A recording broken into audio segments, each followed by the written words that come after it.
இயற்கை எழில் சூழ்ந்த ஆனைமலை பொள்ளாச்சி சாலை வளைந்து நெளிந்து செல்லும் வழியில் சாலை பழமையான வானுயர்ந்த மரங்கள் வெளியூர் சுற்றுலா பயணிகளை வரவேற்கும் விதமாக இரு கரைகளிலும் நுழைவாயிலில் இவ்வழியாக சிற்றாறுகள், அருவிகள், ஆழியார் அணைக்கட்டு உள்ளிட்டவைகள் தென்னிந்திய திரைப்படங்களில் தவிர்க்க முடியாத காட்சிகள் படமாக்கப்பட்டன.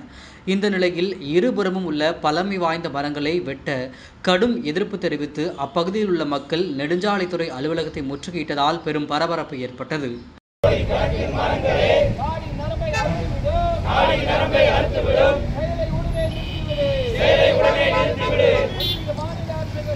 ஒன்றிய மாநில அரசுகளே, கோடிக்கணக்கில் மரங்களே நாடி நரம்பை அறுத்துவிடும். யார் என்று மடையா பதில் சொல்லு. காற்றை தருவது யார் என்று வெட்ட முயலும் துறையை கண்டிக்கிறோம்.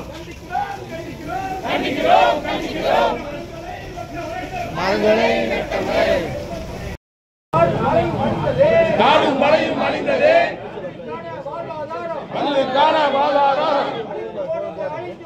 அழிந்து போனது. ஒன்றிய மாநில அரசுகளே, கோடிக்கணக்கில் மரங்களே, ஒன்றிய மாநில அரசுகளே